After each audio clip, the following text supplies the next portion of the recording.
எல்லாம் முடிச்சாச்சுப்பா சொல்லிட்டு இப்போ விஜய் சார்லாம் செய்கிறாரு அப்படி. அதில் தேரடி விதியில் அதுவும் முத்துக்குமார். நான் ரொம்ப மிஸ் பண்ணுறது முத்துக்குமாரை தான். எனக்கு ரொம்ப அவ்வளோ சிங்க் ஆகும், அவ்வளோ பிடிக்கும். முத்துக்குமார் வந்து ஒரு கண்ணதாசன் ரேஞ்சுக்கு ஆகிட்டா அப்படி ஒரு டயத்தில். எழுதின ஒவ்வொரு சாங்குமே எனக்கு எழுதின பையால் எழுதின அத்தனை சாங்கு, முதல் மலை சாங்கு, வேட்டை சாங்ஸு, தேரடி விதியில் சாங்கு, மிகப்பெரிய கவிஞர். நல்ல காசு இருக்குது, என்னென்ன வாங்கலான்னு இருக்குல்ல, அதோட போரு, அந்த போரிங்காக இருக்கும். நீ என்ன பண்ணலாம்ப்பாங்கிறப்போ இருக்கிற போர் இருக்கு பாருங்கள், செம்ம போர். இந்த காஸ்டியூம் எதுக்குன்னா ரன்னு ஞாபகப்படுத்துறதுக்காகவும் ரன்னு மூடுக்காக வர்றதுக்காக தான் இப்படி வந்தேன். இது சார சொல்லிட்டு வரும்போதே அப்படி எனர்ஜியாக வருவாங்க. அவங்க ரெண்டு பேரும் அது வந்து நல்லா அமைஞ்சது, நல்லா கரெக்டாக. பாக்யராஜ் சார் படத்தை துருள் நின்று போச்சோ, அந்த நாட்களோ டிவியில் பார்த்தோன்னா, பாரதியார் சார் படம் ஏதோ முதல் மரியாதை பார்த்தா டக்குன்னு ஃபோன் பண்ணிடுவேன். சார் என்ன படம் சார், என்ன பண்ணியிருக்கீங்க சார், சே மாஸ்டர்ஸில் என்ன வேலை செஞ்சுருக்காங்க, அதை விட வாழ்க்கையில் சந்தோஷம் என்ன இருக்குது.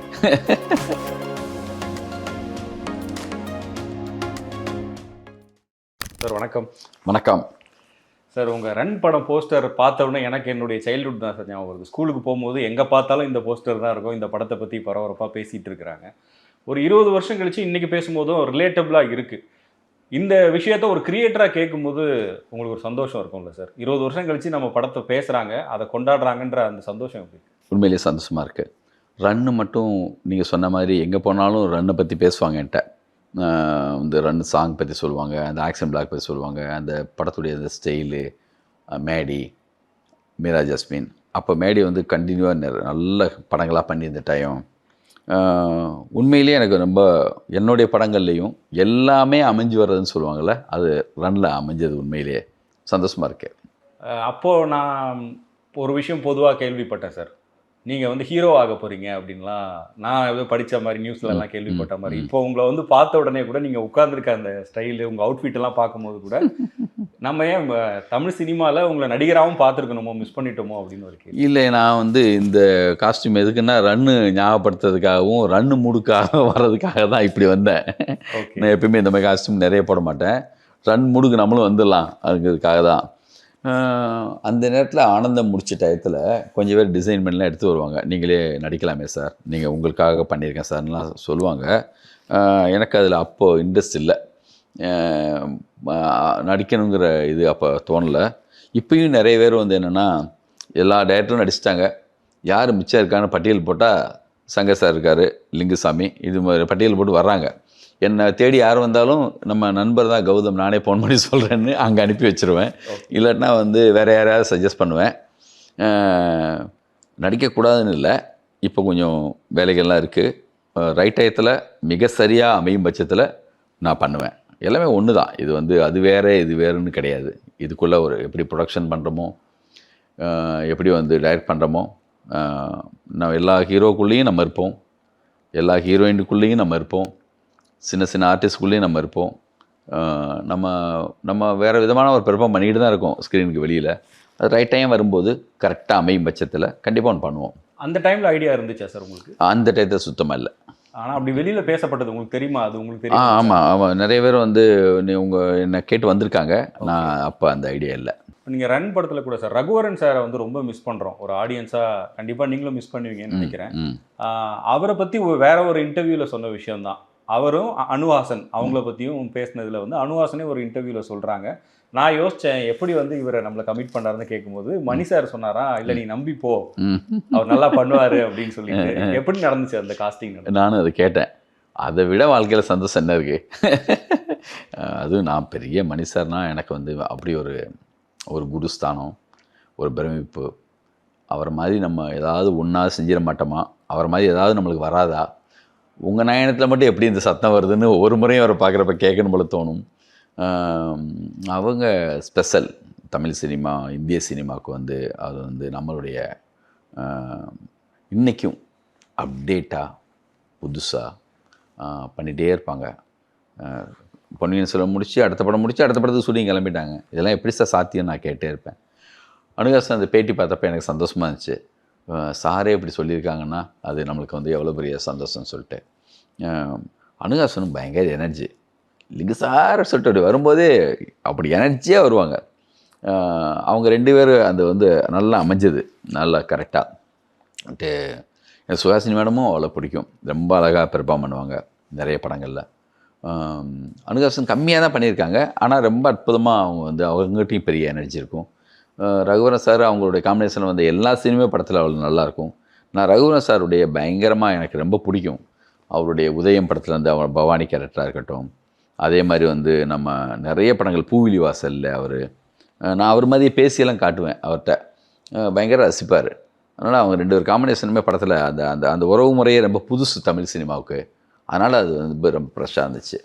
ஸ்டோரி சொல்லும் போதும் அவர் மாதிரியே பேசி எதாவது எக்ஸ்பிளைன் பண்ணீங்களா சார்? இந்த கதையில் என்னவோ அதுதான் பேசுவேன்.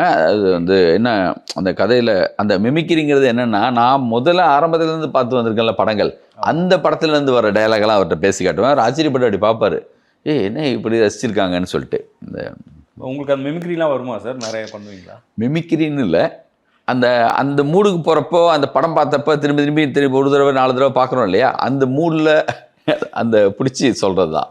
சாங்ஸ் எப்படி சார்? இப்போ உங்கள் சாங்ஸ் பற்றி நீங்கள் நிறைய இன்டர்வியூலையும் சொல்லியிருக்கீங்க, அதுவுமே இன்னைக்கு ஒரு ரிலேட்டபிளாக இருக்குது. ஒவ்வொன்றுமே கேட்கும்போது ஃப்ரெஷ்ஷாக இன்னைக்கு இருக்கிற அந்த ஜென்சி கிட்ஸ் எல்லாம் சொல்கிறாங்க பாருங்க, அவங்களுக்கு கூட பிடிச்சிருக்கு.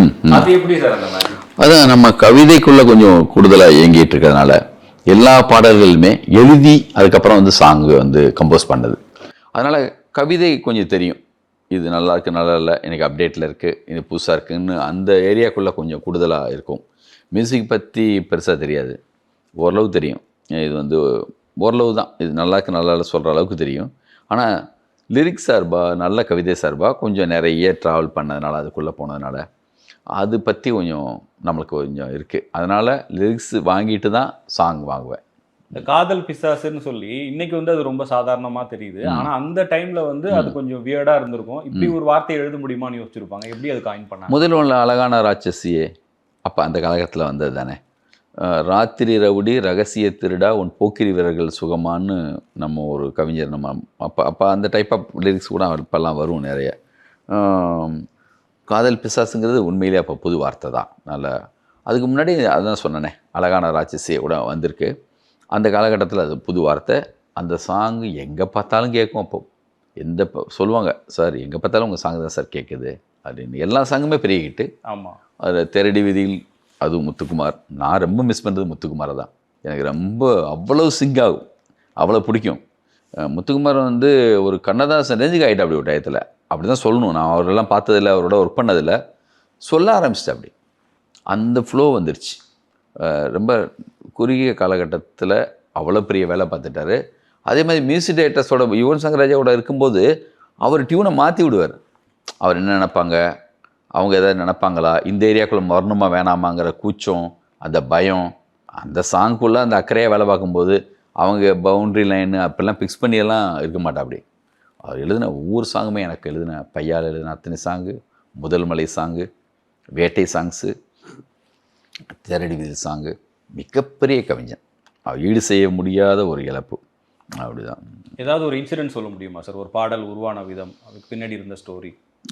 நானும் அவரும் கிளம்பி இங்கேருந்து ஆம்பூர் வரைக்கும் போனோம்னா திரும்பி வர்றப்போ சாங் ரெடியாக இருக்கும். சிங்கப்பூர் மலேசியா மாதிரி போவோம். வந்து இப்போ வந்து உதாரணத்துக்கு வந்து பையா சாங், எல்லா சாங் கம்போசிங் மலேசியாலையும் சிங்கப்பூரில் நடந்துச்சு. அந்த சாங் கம்போசிங் முடிச்சுட்டு திருப்பி மலேசியா போவோம். நானும் யுவன் சார் எல்லாம் போகிறப்போ ரேடியோ போட்டால் நம்ம சாங் வருவாங்க. இங்கே தான் கம்போஸ் பண்ணோம், இதே ரோட்டில் தான் சாப்பிட போனோம். இங்கே வந்தால் இப்போ துளி துளி சாங்கு, அடடாமலை சாங்கெல்லாம் வருது. அவர் சொல்லுவார், என்ன சார் இது, நம்ம சாங்கு நம்ம இங்கே தான் கம்போஸ் பண்ணிட்டு போனோம், அந்த சாங் இங்கே கேட்குது பாருங்கள் சார், எவ்வளோ பெரிய கிட்டு பாருங்கள் சார். பப்புக்கு போனால் அந்த சாங் வரும். அங்கே சார் வந்து கான்செப்ட் பண்ணார்ல யுவன் சார், அப்போ வந்து எனக்காக சொன்ன நேரம்லேயும் அடடாமலையும் தான் அவர் வந்து பெருசாக அங்கே வந்து பெரிய ரீச் ஆகும். யுவன் வந்து அப்போது ரேடியோ போடும்போது நம்ம சாங் மட்டும் இல்லை, முத்துக்குமார் சாங்காக வந்துட்டுருக்கும். அந்த காலகட்டத்தில் வந்து வருஷத்துக்கு 180 படம் எழுதுவோம். அப்படி நம்ம தான் சார் அடிப்பா திடீர்னு. வேறு யார் உங்களுக்கு பிடிச்ச மியூசிக், உங்களுக்கு பிடிச்ச லிரிக் ரைட்டர் யாருன்னு அப்படி கேட்டால் வந்து கரெக்டாக அந்த சமகாலத்தில் இருந்த அவங்களையும் என்கரேஜ் பண்ணுவோம். அப்படி விவேகாவுக்கு ஒரு சாங் கொடுங்க சார், அவனே சொல்லுவான். ரொம்ப என்னை பிரதர் மாதிரி தான் பார்ப்பாங்க. என் மேலே பெரிய அப்படி இருக்கும். 2 பேருக்கும் செம்மத்தியாக இருக்கும். நல்ல சிங் இருக்கும். நல்ல ஹைக்கூ சொல்லுவார். உலகம் மொத்தமும் ஜாப்பனீஸில் இருக்கிற கைக்கூ பற்றிலாம் பேசுவார். இன்றைக்கி நவீனமாக எங்கெங்கெல்லாம் நல்ல இலக்கியம் இருக்கோ அதை வந்து நம்மகிட்ட பேசுவாங்க. நல்ல நிறைய படிப்பார். எழுதும்போதும் அவ்வளோ அழகாக வரும். விகடனில் அவர் எழுதின ஒவ்வொரு ஆர்டிக்கலும் அவ்வளோ அற்புதமாக இருக்கும். சினிமாவில் இந்த ஒரு வெள்ளிக்கிழமை ஒருத்தரோட லைஃபே மாற்றிடும்னு சொல்லுவாங்க. இப்போ நீங்கள் ஆனந்தம் படம் மூலமாக ஒரு இயக்குனராக எல்லாருக்குமே தெரிகிற அளவுக்கு வந்துட்டீங்கன்னாலும், ரன் வந்து உங்களுடைய வாழ்க்கையை அடுத்த கட்டத்துக்கு கொண்டு போயிருக்கும். அந்த படத்தோடைய வெற்றி உங்கள் வாழ்க்கையை எப்படி மாற்றுச்சு சார்? ரன்னுடைய வெற்றி. அப்போ வந்து எங்கே பார்த்தாலும் ஒரு பேச்சு இருக்கும். ஒரு கோடி சம்பளம் கேட்குறாரு அப்படின்னு. ரன்னுக்கு பிறகு வீடு தேடி 18 ப்ரொடியூசர்ஸ் வந்திருக்காங்க. நான் சொல்கிறது ரொம்ப கம்மி, நிஜம். ஆனால் அட்வான்ஸோடய கூட வந்துடுவாங்க.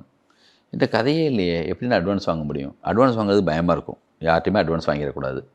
தேவையில்லாமல் எதாவது கமிட் ஆகி கொஞ்சம் பரபரப்பில் போய் எதை பண்ணிடக்கூடாதுன்னு சொல்லிட்டு ரொம்ப அமைதியாக வெயிட் பண்ணுவேன். சவுதி சாருக்கு தான் பண்ண வேண்டியது. ரன்னு வந்து ஹிட்டுக்கு ரன்னு அவருக்கு பண்ண வேண்டியது. ரன்னு ஹிட்டுக்கு பிறகு எனக்கு தெரியாது, எனக்கு தெரியாமல் வெவ்வேறு கம்பெனிகளில் ரன்னு மாதிரி கதை கேட்ட கம்பெனிகள்லாம் எத்தனையோ இருக்குது, தமிழில், தெலுங்கில். அதே மாதிரி நான் எங்கேயாவது கதை சொல்ல போனாலும் ரன்னு மாதிரி ஒன்றும் சொல்லாமல் சார், ஒரு ரன்னு தாங்க முடிஞ்சிச்சிங்க என்னாலும். அது தமிழ், தெலுங்கு எல்லா மொழிகளையுமே ஒரு மாதிரி ஒரு ட்ரெண்ட் செட்டிங் மாதிரி. அந்த சாங்ஸு, அந்த ஆக்ஷன் பிளாக்கு எல்லோரும் பறந்துட்டாங்க. அந்த படம் ஹிட்டுக்கு பிறகு மீரா ஜாஸ்மின் பயங்கர பரபரப்பு. ஒரு பக்கம் பார்த்தா ஜீவா சார் இந்தியில் போய் இந்த படத்தை எடுத்துகிட்டு இருக்காரு. வித்யாசாகர் சார் நிற்கவே நேரம் இல்லை. பீட்டர் கெயின் மாஸ்டர் அப்படி ஒரு ஹிட்டு. எல்லோரும் ரத்தின சார் கம்பெனியில் 4 படம் நடந்துகிட்ருக்கு. நான் வந்து பரபரப்பே ஆகலைண்ணா. அடுத்து என்ன பண்ண போகிறோம்? சரியாக ஒன்று செய்யணும், நிதானமாக செய்வோம். எனக்கு அந்த ஹிட்டுக்கு பிறகு எப்படி இன்னொரு படம் சரியான பண்ண போகிறோம், அந்த யோசனைக்கு. அது ஆனந்தத்துலேருந்து ரன்னு வந்த மாதிரி ரன்லேருந்து மாறுபட்டு என்ன பண்ணணும், ரெகுலராக ஒன்று பண்ணிடக்கூடாது, புதுசாக இருக்கணும், அந்த யோசனையில் நான் அப்போ இருந்தேன். நல்ல காசு இருக்குது, என்னென்ன வாங்கலான்னு இருக்குல்ல, அதோட போரு, அந்த போரிங்காக இருக்கும். நீ என்ன பண்ணலாம்ப்பாங்கிறப்போ இருக்கிற போர் இருக்குது பாருங்கள், செம்ம போரு. என்னங்க இப்படி சொல்கிறாரு, இது என்னங்க போராக இருக்க முடியும் நீங்கள் சந்தேகப்படலாம். ப்ராமிஸாக அதான் சொல்கிறேன். ரோமன் ஹாலிடே மாதிரி ஒரு படத்தில் ஒரு பொண்ணு ஹீரோயின் வீட்டை விட்டு ஓடி வருதுன்னா அதுக்கு போரிங் ஆகி தான் ஓடி வந்திருக்கு.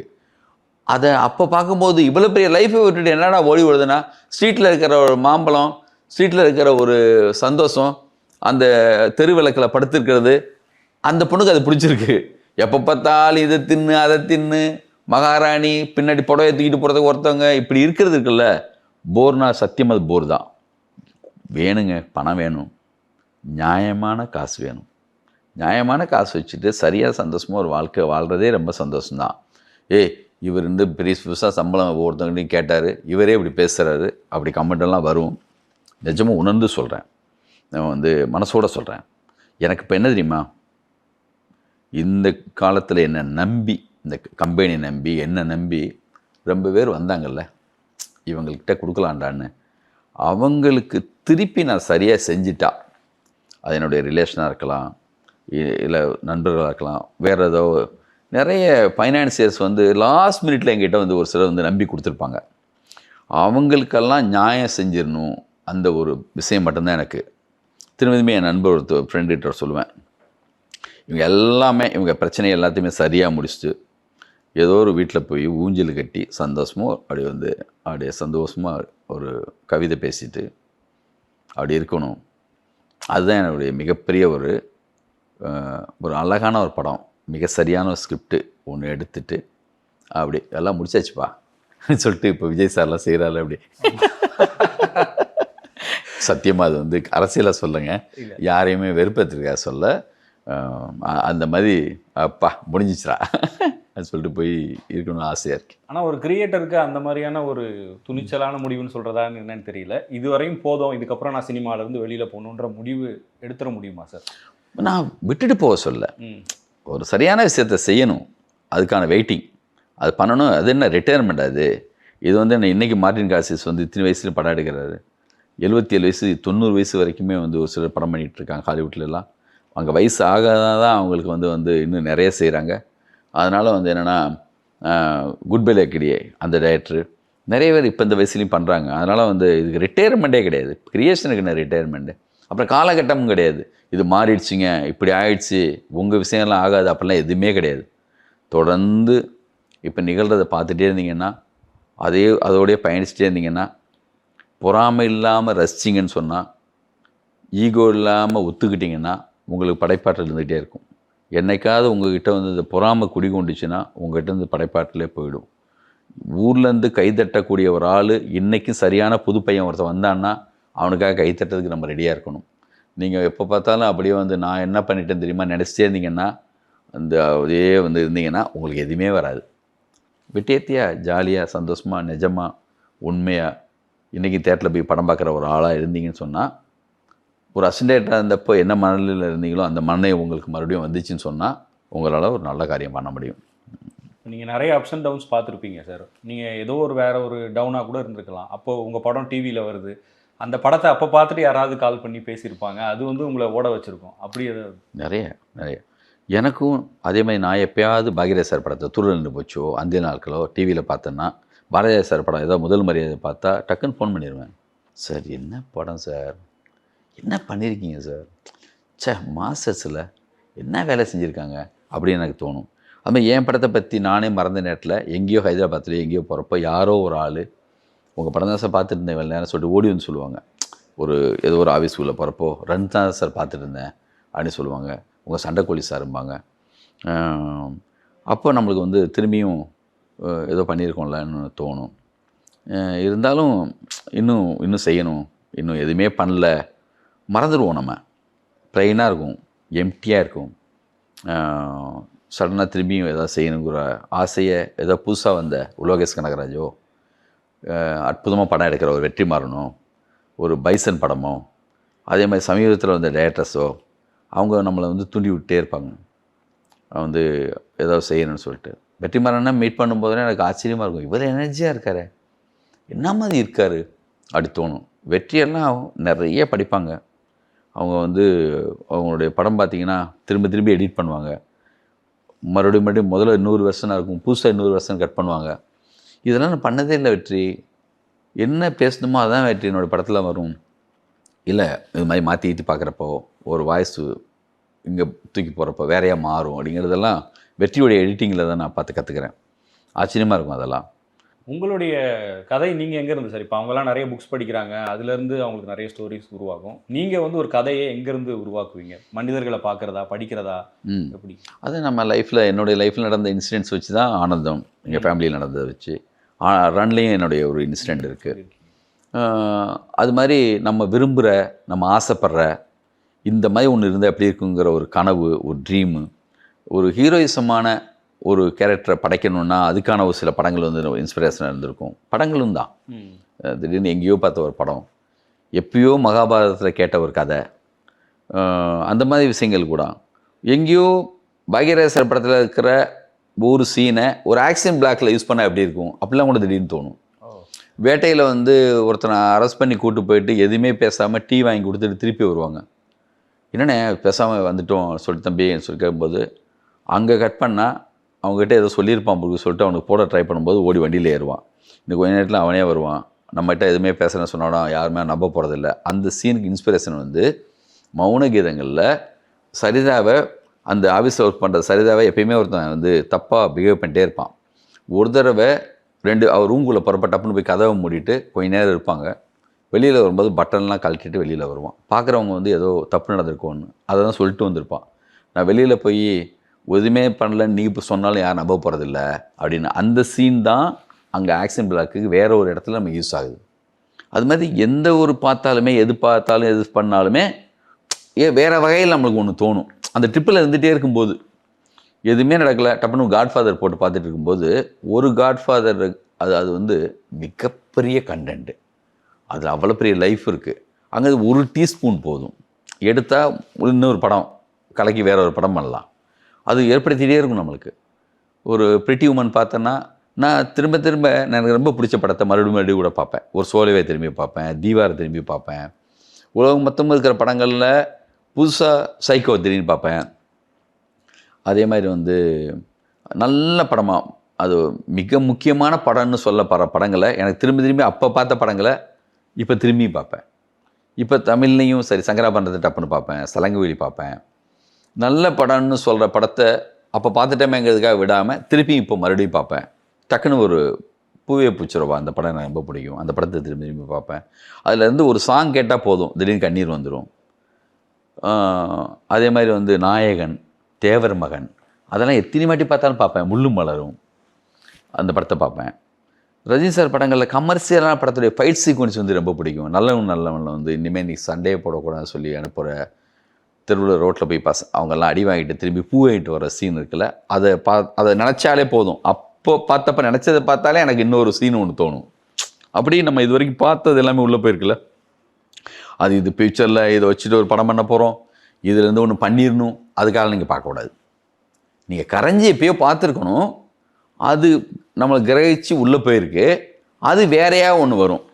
இப்பயும் படம் பார்க்கும்போது இது நம்மளுக்கு பயன்படுமா, இதுலேருந்து ஒன்று எடுத்துடணும், இந்த நினப்போடையெல்லாம் வேலை செஞ்சீங்கன்னா கண்டிப்பாக செஞ்ச மாதிரியே இருக்கும். நீங்கள் அந்த திட்டமிடலாம் இருக்கக்கூடாது. நீங்கள் போய் படம் பார்க்கணும். உங்களுக்கு விருப்பம் இருந்துச்சுல, விரும்பி பாருங்கள். எப்பயோ பார்த்தீங்க, இப்பயும் பார்க்குறீங்க. அது ஏதோ ஒரு வகையில் உள்ளே போய் அந்த கலவையாக ஒன்று ஏற்படுத்தும். நிறைய இப்போ கௌதம் மேனன், காக்கா காக்கா, கஜினியில் இருக்கிற அந்த லவ் ட்ராக்கு எத்தனை வாட்டி பார்த்தாலும் சரிதான். நான் முருகதாஸ் ஃபோன் பண்ணிடுவேன், ஐயோ என்னையா பண்ணிட்ட நீ, சே. அந்த வண்டி காரை கொடுத்துட்டு அந்த பொண்ணு வந்து அந்த அந்த சீனாக இருக்கட்டும், அந்த காக்கா காக்கில் வந்து ஆசிட் வந்து அடிப்பான்னு சொன்னோன்னே முன்னாடி போனப்போ உண்மையிலே அது ஆசிட்டாக இருந்திருந்தா அந்த பொண்ணு சொல்கிற சீனாக இருக்கட்டும், நல்ல காட்சிகள். 7G ரெயின்போ காலனியில் என் புள்ள இப்போ வந்து என்னங்க எனக்கு ஒன்றுமே சொல்லி பேசி நைட்டு வந்து அவனை இதான் நினச்சேன் அப்படின்னு அவர் பேசுகிற இடமா இருக்கட்டும். அப்படி மிக முக்கியமான காட்சிகள்லாம் பார்க்கும்போது நம்மளை அறியாமையே வந்து கண்ணீர் வந்துடும். அந்த படைப்பாற்றல் நம்மளுடைய நமக்குள்ளே இருக்கடாங்கிற ஒரு ஆர்வத்தை தூண்டும். இது நீங்கள் பொறாமையே படக்கூடாது. அது புதுசாக வந்த டைரக்டரு அவங்க ஒன்று பண்ணிட்டாங்க, நம்மலாம் எவ்வளோ செஞ்சுருக்கோம் தெரியுமா, இதெல்லாம் நான் முதலே யோசிச்சிட்டேன், இதே டைப்பில் முதலே வந்துருச்சு. அந்த கணக்கு, அந்த வீம்பு, அந்த ஈகோ எல்லாத்தையும் கழட்டி தூரமாக வச்சிடணும். யாரோ இது தமிழ் சினிமா மட்டும்தான் சினிமாவா? உலகம் மொத்தம் பண்ணிட்டே இருக்காங்க. தெலுங்கில் பண்ணுறாங்க, கன்னடத்தில் பண்ணுறாங்க, உலகம் மொத்தமும் பண்ணுறாங்க. மொழிகளை தாண்டி எல்லாத்தையும் தாண்டி அப்சஷன் படம் போய் பார்த்தா அது அத்தனை கோடி கலெக்ட் பண்ணுது. வாழைன்னு ஒரு படம் மலையாளத்தில் அவ்வளோ பெருசாக பண்ணுது. அது உலகம் மொத்தமும் எங்கே அந்த மாதிரியான படங்கள் வந்தாலும் அந்த படத்தில் ஏதாவது சரியான அம்சம் இருந்தால், இப்போ திருஷ்யம்லாம் எல்லா ஆங்கிள்லேயும் அந்த படம் மிக சரியான படம். மிக சரியான படம் வந்துருச்சுன்னு சொன்னால் அது எவ்வளோ பெரிய கலெக்ட் பண்ணுது, எவ்வளோ பெருசாக இருக்குது. அதை தேடி தேடி பார்க்குறது தான் சந்தோஷம். நம்ம பண்ணுறோம் பண்ணல, இன்றைக்கி நம்மளுக்கு எதாவது தோணலை. சினிமாவுக்கு வந்தவொடனே நான் படம் பண்ணிலையே, 92 வர்றேன், அதுக்கு முன்னாடி அவ்வளோ படங்கள் பார்த்துருக்கேன். ஒரு 8 வருஷம் எடுத்துகிட்டு ஒரு படம் பண்ணுறோம். இடையில கேப் ஆகும். என்னை தெரியாதப்போ யாராவது கேட்டாங்களா, நீ ஏன் இங்கே படம் பண்ணல, அடுத்து உங்கள் படம் என்னங்க, நீங்கள் என்ன எழுதிட்டுருக்கீங்களா, கேட்கலையே. நம்ம இப்போ அறியப்பட்டுட்டோம். லிங்குசாமினா ஆல்ரெடி படங்கள் பண்ணதுனால அந்த தொடர்ச்சியில் வந்து கேள்வி கேட்குறாங்க, பதில் சொல்ல வேண்டிய நிர்பந்தத்தில் இருக்கும். விட்டுணும். தோணுனா பண்ண போகிறாங்க, தோணலைன்னா பேசாமல் இருக்க போகிறாங்க. என்ன வேற ஒருத்தங்க பண்ணுறாங்களா, அதை பார்த்துட்டு போக வேண்டியதுன்னு. சரியாக வரும்போது அவங்க பண்ணுவாங்க. நம்மளே பண்ணணும்னு என்ன இருக்குது, சரியாக வரும்போது பண்ணுவோம். அது உங்களுக்கு ஒரு ப்ரெஷராக மாறாதா சார்? ப்ரெஷர் இருக்குது, அதான் பிரச்சனையே. அந்த ப்ரெஷர் நம்மளை எடுத்துக்கக்கூடாது. அது கேட்டே தான் இருப்பாங்க. நம்ம படம் வரலன்னா இப்போ என்ன கேட்டு போச்சு. சரியான படம் சரியான கதை வந்துச்சுன்னா நம்ம பண்ணுவோம்.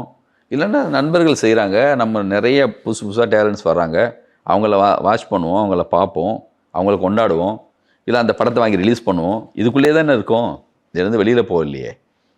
நல்ல கவிதை எழுதுகிறோம், நல்ல கதை வரணும். சும்மா 10ஓட 11 கணக்குக்காக 10 படம் பண்ணிட்டோம், இன்னொரு 11 பண்ணு, அப்படி பண்ணுறது தானே பிரச்சனையாகுது. வாரியர் இப்போ சார் ஒரு கதை சொல்லுங்கள் சார், கதை சொல்லுங்கள் சார்னு நம்மளை ஏதாவது தூண்டி எடுங்கன்னு சொல்லி உடனேலாம் அப்படி சரியான விஷயம் வராது. கொஞ்சம் காலம் எடுத்துக்கும். நடிகர்னா போயிடலாம் அடுத்த படத்துக்கு கதை கேட்டுட்டு. கிரியேட்டர்னால் அப்படி தான் கொஞ்சம் லேட்டு தான் ஆகும். மிக சரியான விஷயம் வரணும்னா கொஞ்சம் வெயிட் பண்ணணும். நம்மளே நம்மளுக்கு வந்து கொஞ்சம் அப்படியே அமைதியாக இருக்கணும். உடனே இது நிலைமையை நாளைக்கே மாற்றிடணும்னு சொல்லிட்டு வரிஞ்சு கட்டிட்டு ஒன்று பண்ணுறேன் பாருன்னு சொல்லி செஞ்சால் அதுவும் தப்பாக தான் நடக்கும். அதெல்லாம் ஜனங்களுக்கு வேணாம். ஒரு ஸ்டேஜில் ஒரு ஜோக்கர் பெர்ஃபார்ம் பண்ண வரான்னா அவன் குடும்பத்தில் நோய்வாய்ப்பட்டிருக்கலாம், மனைவி குழந்தைக்கு வந்து ஏதோ பிரச்சனையாக இருக்கலாம், இதெல்லாம் மறந்துட்டு தான் வந்து நம்மளை வந்து சந்தோஷப்படுத்துறதுக்காக வர்றான். அந்த லக்கேஜோடு வந்தான்னா நம்ம யாருமே சந்தோஷப்படவே மாட்டோம். மோர் லக்கேஜ் எல்லாத்தையும் கலட்டி வச்சுட்டு வந்து நம்மளோட எம்டியாக இருந்தப்போ நம்ம வந்து யோசிச்சோம்ல, ஆனந்தமோ ரன்னோ வந்துச்சுல நம்மகிட்ட இருந்து, அந்த மூடுக்கு நம்ம மறுபடியும் போகணும். போனால் எம்டியானால் திருப்பி அந்த மாதிரி ஒன்று வரும். அது வர்றதுக்கு நம்மளே வெயிட் பண்ணணும். ஓகே. இப்போ சார் இந்த ரீல்ஸ் 90 செகண்ட் 60 செகண்ட் தான் இருக்குது. அதையே பார்க்குற பொறுமை இல்லை, உடனே தள்ளிடுறாங்க மேலே. ஒரு கிரியேட்டருக்கு நீங்கள் அப்போ வந்து 2.5 மணி நேரம் 3 மணி நேரம் ஒரு கதை சொன்னாலும் அதை முழுசாக உட்காந்து பார்த்துட்டு அதுக்கப்புறம் எனக்கு பிடிச்சிருக்கா இல்லை குறைகள் இருக்கான்னு சொல்கிற அந்த பக்குவம் இருந்துச்சு. இன்னைக்கு இப்படி மாறிடுச்சு. இதை எப்படி நீங்கள் துரந்தர் 3.25 மணி நேரம் ஓடுது பார்க்குறாங்களே. இப்போ தானே இது? ஆமாம், இப்போ தானே அது நீங்கள் நேரம் இந்த டைமிங்கு இதெல்லாம் ஒரு மாயங்க. ஒருத்தன் பண்ணா பாருங்க, போய் பார்க்குறாங்கல்ல, பார்க்க வைக்க முடியும். சரியான விஷயமா இருந்தால் டியூரேஷன் மேட்ரு இல்லை, நத்திங். நான் தர்றேன் 1 மணி நேரத்துக்கு ஒரு படம் தர்றேன், அதுக்காக பார்த்துருவாங்களா? நம்ம ஒரு பேச்சு பார்க்குறோம், ஒருத்தர் மேடையில் பேசுகிறாரு, அவர் நல்லா சரியாக பேசினார்னா நம்ம கரைஞ்சி கேட்கும்போது 1.5 மணி நேரம் ஆகிருக்கும், போனதே தெரியாது. அதுவே ஒருத்தன் பேசுவான், கேட்கவே முடியாது, 5 நிமிஷம் தான் ஆகிருக்கும், என்னடா 1 மணி நேரம் ஆன மாதிரி தெரியும். காலம் மாயை உண்மையிலே. அதுக்கெல்லாம் நம்ம யோசிச்சு எல்லாம் வந்து ரீல்ஸ் தள்ளிடுறாங்க. நீங்கள் உங்களுடைய நம்பிக்கையோட மனசோட சரியாக ஒரு வேலை செய்கிறீங்கன்னா இதை பற்றிலாம் யோசிக்கவே கூடாது. இன்னொன்று சார், இப்போ நான் கௌதம் மேனன் சார் நம்ம படம் பார்க்குறோம், அவர் டேரக்டராக இன்டர்வியூஸ்லாம் கொடுக்கும்போது பார்க்கும்போது அவருடைய படங்கள் அவர்கிட்டயும் அப்படியே இருக்க மாதிரி தெரியும். இப்போ உங்கள் படங்கள் வந்து பயங்கர ஸ்டைலிஷாக நான் சின்ன வயசில் பார்த்து ரசிச்சிருக்கேன். ஆனால் நீங்கள் இத்தனை வருஷம் கழித்து உங்கள் நேட்டிவிட்டி உங்ககிட்ட மாறவே இல்லையே, அந்த கனெக்ட் எப்படி? அதுதானே நிஜம். யாரும் யாராவும் மாறவே முடியாது. அதனால தான் சொன்னேன், தனித்தனியாக அவங்கவுங்க வெவ்வேறு. அதனால தான் புதுசாக இருக்குது. பாலசக்திவேல்னா அப்படி தான் இருப்பார், சசினா அப்படி இருப்பார், பாலன்னா அப்படி இருப்பான், கௌதமனா அப்படி இருப்பார், மிஸ்கின்னா அப்படி இருப்பான், சங்கஸ்தானா அப்படி இருப்பார், கௌதமனா அப்படி இருப்பார், சேரன் சார் படம்னா அப்படி இருக்கும். ஒரு சேரன் சார் படத்துலேருந்து நான் என் படம் வாரணம் ஆயிரம் இன்ஸ்பிரேஷன் ஆனேன்னு ஒருத்தர் சொல்கிறாரு. ஆனால் கௌதம் மேனன் மாதிரி நம்ம படம் எடுக்க முடியாது சேரன் நினைக்கக்கூடாது. யாரும் கம்பேர் பண்ணவே கூடாதுங்க. அங்கே தான் பிரச்சனையே ஸ்டார்ட் ஆகுது. லிங்குசாமினா ஊர்லேருந்து வந்த ஒரு ஆள், அவன் மணிரத்னத்தை ரசிப்பான், பாரதிராஜாவை ரசிப்பான், பாக்யராஜ் சார் ரசிப்பான். அவங்க எனக்குன்னு ஒரு வழி தோன்றல, பாரம்பரியத்தில் நிறைய உள்ளே போயிருக்கும். என் மூலமாக ஒன்று வருது, அது காரணம் எங்கள் தாத்தா, எங்கள் அப்பா, எங்களுடைய அம்மா, எங்கள் பாட்டி, எங்கள் சொந்தங்கள், என்னுடைய வாழ்க்கை முறை, நான் பார்த்தது, என்னுடைய அவசரம், என்னுடைய கோபம், என்னுடைய ஸ்பீடு, என்னுடைய லவ், என்னுடைய உள்ளே இருக்கிற விஷயம், வெளிச்சம், இதெல்லாம் கலந்துக்கிட்டே என்னது ஒன்று வருது. இல்லை சார், ஊர்லேருந்து வருவாங்க, 2 வருஷத்தில் பார்த்தீங்கன்னா சென்னைக்காரனாவே மாறிடுவாங்க. அவங்க அடையாளம் நம்ம கண்டுபிடிக்கவே முடியாது எந்த ஊருன்னு. இத்தனை வருஷம் கழிச்சு நீங்கள் மாறலையே, அப்படியே இருக்கீங்களே. எந்த ஊருக்கார மாதிரி தெரியுது? நீங்கள் ஒரு தஞ்சாவூர் பக்கத்துலேருந்து வந்திருப்பீங்க. எனக்கு 2 ஊர் இருக்குது. ஒரு பக்கம் பார்த்தா பரம்புக்குடி, அந்த லட்சுமபுரம் சொந்த ஊர், பிறந்த ஊர். அங்கேருந்து மைக்ரேட் ஆகி வந்த ஊர் கும்பகோணம். இது 2மே இருக்கும். அந்த கோயில், அந்த ஊர், அந்த ஃபீல் எல்லாமே இந்த இருக்கும். அப்படியே பார்த்தா அதுவும் இருக்கும். சென்னையோட நீங்கள் வந்து கரையாமல் உங்கள் ஒரிஜினாலிட்டி அப்படியே இருக்குன்றதா எனக்கு அந்த ஆச்சரியம். அதான் இருக்குன்னு நீங்கள் சொன்னால் நான் சந்தோஷப்பட்டுக்கிறேன். தேங்க்யூ. Okay sir. இன்னொன்று, இதுவும் நான் பார்த்த விஷயம் தான் சார். சண்டைக்கோழி படத்தில் நீங்கள் அந்த ஒரு ஆக்ஷன் பிளாக் பூந்தமல்லி பக்கத்தில் ஒரு புளியந்தோப்பில் எடுத்தீங்க, ஒரு கார்ல இருந்து. இந்த அது எப்படி தெரியும் உங்களுக்கு? வந்தீங்க? நான் அந்த ஏரியா தான். ஓகே. எனக்கு வீடியோ அங்கே தான். சரி. நான் அதுக்கு முன்னாடி இதெல்லாம் பார்த்துருக்கேன். நான் ஒரு சின்ன பையனா அப்போ பார்க்குறேன். எனக்கு ரொம்ப பிரமிப்பாகவும். என்ன வயசு அப்போ உங்களுக்கு? அப்போ நான் 7th 8th படிச்சுட்டு இருக்கேன் சார். ஓகே. அந்த காலகட்டம் அது. அந்த லொக்கேஷனை நீங்கள் சூஸ் பண்ணதாக இருக்கட்டும், அது அப்புறம் டிவிலையோ இல்லை தேட்டர்லையோ அந்த படத்தை பார்க்குறேன், அது வேற ஒரு மேஜிக்காகவும் இருக்குது. எப்படி அதை உருவாக்குனீங்க சார்? அந்த மாதிரி ஒரு டே ஃபார் நைட்டு மாதிரி பண்ணோம். அது நைட்டு ஷூட் பண்ண வேண்டியது, டெய்லியே ஷூட் பண்ணது நம்ம இவர் நீரோஷா தான் பண்ணாங்க. மதுரை பக்கத்தில் ஒரு இடத்துல ஷூட் பண்ண வேண்டியது, அது அந்த லொக்கேஷன் எங்களுக்கு அமையல. அப்போது சார் இங்கேயே மேட்ச் பண்ணிக்கலாம் சார்னு சொல்லிட்டு லீட் சீன்லாம் அங்கே ஷூட் பண்ணோம். இங்கே வந்து ஃபைட் ஒண்டி இங்கே ஷூட் பண்ணோம். அது கரெக்டாக மேட்ச் ஆச்சு. அந்த மாதிரியான தகுதியான ஒரு கேமராமேன் வந்தார். அப்போ அந்த படத்தெல்லாம் எடுக்கிறப்போ இந்த ஷார்ட்டு குழப்பம், அடுத்து என்ன, துளி கூட இருக்காது என்கிட்ட. ஏன்னா அந்த கதையை சொல்லி சொல்லி சொல்லி ப்ராக்டிஸில் மைண்டில் 100% இருக்கும். டகடகடகடகன்னு அப்படி சந்தேகமே இருக்காது. சந்தேகம், பயம், தயக்கம், ப்ராமிஸா இது ஓடுமா ஓடாதா, அதான் சொன்னேன். நீ சரியாக ஒரு ஸ்கிரிப்ட் வந்துச்சுன்னா அப்படி முடிஞ்சிடும் ஷூட்டிங். நீங்கள் ஸ்கிரிப்ட் அமையலைன்னா வெயிட் பண்ணிட்டே, அதான் சொன்னேன், பயமாக இருக்கும். அது சீன் ப்ரோக்ராம் போட்டாலே நம்மளாம் தள்ளணும்னு நினைப்போம், ஐயோ தள்ளி வச்சிடலான்னு. நீ கரெக்டாக ஒரு சீன் வச்சுக்கோங்களேன். இப்போ 2 அக்கா மாமா சீனு, அந்த பேஸ்டிங்கில் சீன்னா அது எப்படா போடுவான் நான் வெயிட் பண்ணுவேன். போடு நாளைக்கு எடுத்துடலாம் அப்படிம்பேன். அதுவே எனக்கு செட் ஆகலை, ஒரு டயலாக் ஏதோ குறையுது, ஏதோ அதில் ஏதோ பிரச்சனை இருக்குன்னா அந்த சீன் போட்டாலே நானே தள்ளுவேன்.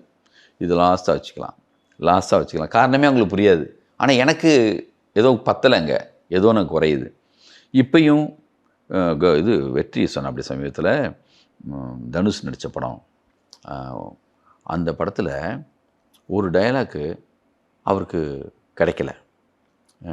டேய் சொல்கிறீங்களா? அசுரன் எது வேணுமே எடுத்துப்பாங்கடா, உன்கிட்ட வந்து கல்வி இருந்தால் வயல் இருந்தால் எடுத்துக்குவான், இது இருந்தால் எடுத்துக்குவான். அந்த டயலாக்கு 2 நாள் ஷூட்டிங் தள்ளி போகுது. தள்ளி போனது எவ்வளோ நல்லதாக போச்சுன்னு சொல்லி ஃபீல் பண்ணது 3ஆவது நாள் எடுக்கிறப்ப இந்த டயலாக் வந்துச்சான். ஒரு சில இடங்களில் தள்ளி போகிறதுக்கு காரணம் இருக்கும். ஏதோ ஒன்று அங்கே நடக்க வேண்டிய விஷயம் இன்னும் முழுமையடையலை, அதனாலே தள்ளும். அது நமக்கே தெரியாது. அது மாதிரி பாக்யராஜ் சார் ஸ்பாட்டில் போயிட்டு ஒரு சரியான டைலாக் வராமல் வெயிட் பண்ணிட்டே இருந்து வந்ததுக்கு பிறகு பண்ணதெல்லாம் இருக்குது. இப்போ இந்தியன் படத்துக்கு 4 நாள் 5 நாள் டிஸ்கஷனில் 8 நாள் டிஸ்கஷனில் கூட வராத ஒரு இடம் டைரக்டர் ஏதோ ஒன்று நினச்சிட்டே இருப்பாங்க. ரைட்டர்கிட்ட இருந்தோ நம்மகிட்ட இருந்தோ வந்துடாதான்னு வெயிட் பண்ணிட்டே இருப்பாங்க. அந்த இந்தியன் தாத்தாவில் வந்து அவரை கொல்றதுக்கான நியாயத்துக்காக வந்து சின்ன வயசில் தூக்கி கொஞ்சும்போது மீசை குத்துனுச்சுங்கிறதுக்காக மீசை எடுத்த சேனாதிபதி, அந்த வார்த்தைக்காக அவன் இப்போ குத்துறதுக்கு நான் ரெடி ஆகிட்டேன் அப்படிங்கிற வார்த்தைக்காக அவள் நேரம் வெயிட் பண்ணதாக நான் கேள்விப்பட்டிருக்கேன். அதனால் ஒரு நல்ல ஒரு வார்த்தை, நல்ல ஒரு சீனு, இதெல்லாம் வர்றதுக்காக வெயிட் பண்ணிட்டே இருக்கணும். அது வந்து அது ஜனங்களுக்கும் கொடுத்து வச்சுருக்கணும், எங்களுக்கும் கொடுத்து வச்சுருக்கணும், இண்டஸ்ட்ரிக்கும் கொடுத்து வச்சுருக்கணும்.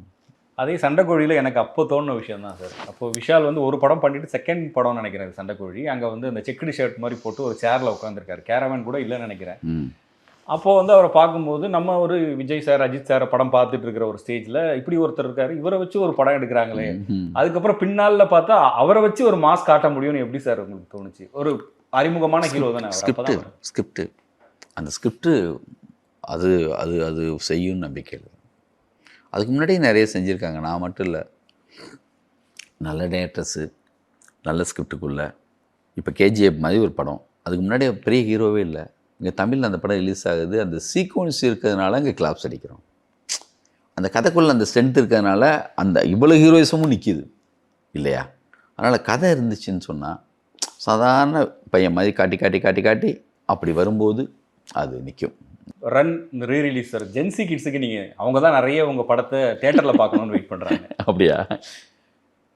எனக்கு தெரிஞ்சு அவங்க வெயிட் பண்ணுறாங்களான்னு எனக்கு தெரியலை. ஒரு அந்த காலகட்டத்தில் லவ் பண்ணுற பசங்க, அந்த அந்த யூத்தாக, அந்த 22 வருஷத்துக்கு 24 வருஷத்துக்கு முன்னாடினா அப்போ உள்ள யூத்தான பசங்கள்லாம் இப்போ ஒரு குடும்பத்தோடு இருப்பாங்க இல்லையா? இப்போ என்ன நிறைய இடங்களில் பார்த்து பேசுவாங்க, அவங்க குடும்பத்தோடு இருப்பாங்க. டேய் நான் அப்போ பார்த்தேன்டா சொல்லிட்டு அவங்கள கூப்பிட்டு போகலாம். இந்த படத்தை நீ வந்து டிவியில் அந்த பசங்க பார்க்கும்போது இது தேட்டரில் நாங்கள் பார்த்த அனுபவம் இருக்குடா, இந்த சட்டு சீனுக்கெல்லாம் என்ன மாதிரி இருக்குது இந்த மாதிரி தேட்டரில் அப்படி சொல்லியிருக்கலாம் அது பொண்ணோ பையனோ.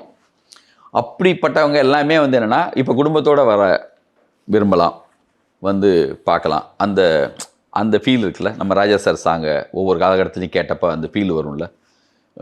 ஏதோ ஒரு சாங்கை வந்து நான் எப்போயோ ஸ்கூல் படிக்கும்போது, வேறு அம்மாவோட இருக்கும்போது, நான் எங்கேயே ட்ராவலில் இருக்கும்போது எப்படி ராஜா சார் நம்ம கூடவே வந்தாருங்கிற ஒரு அனுபவம் நம்மளுக்கு ஒன்று ஏற்படுற மாதிரி, ஒவ்வொரு சாங்கும் ஒரு இன்சிடெண்ட் நினைவூட்டுற மாதிரி.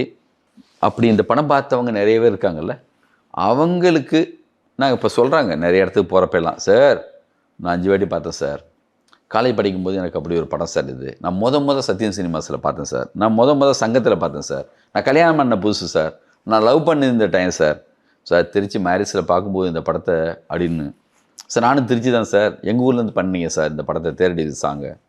உலகம் மொத்தம் வெவ்வேறு கண்ட்ரியில் இருப்பாங்க இப்போது. அந்த பசங்க படிச்சுட்டு ஐடியில் இருக்கலாம், வெவ்வேறு இடங்களில் போய் செட்டில் ஆகிருக்கலாம், ஆனால் அவங்க மனசுக்குள்ளே அந்த ரன் இருக்குது. ஆனால் நல்ல படம் எல்லாமே இருக்கும், இந்த படம்னு இல்லை. நான் என் லைஃப்பில் மொத்தமும் எத்தனையோ நல்ல படங்கள் இருக்குல்ல, அது மாதிரி இந்த படத்துக்கான நபர்கள் எங்கெங்கேயோ இருப்பாங்க. அவங்கெல்லாம் கண்டிப்பாக அவங்க பசங்களோட இதை பற்றியெல்லாம் பேசியிருக்கலாம், அவங்கெல்லாம் சேர்ந்து வந்து பார்ப்பாங்கன்னு நினைக்கிறேன். பார்ப்போம். உங்கள் டைம் ஸ்பெண்ட் பண்ணி எங்களோட பேசினதுக்கு தேங்க்யூ.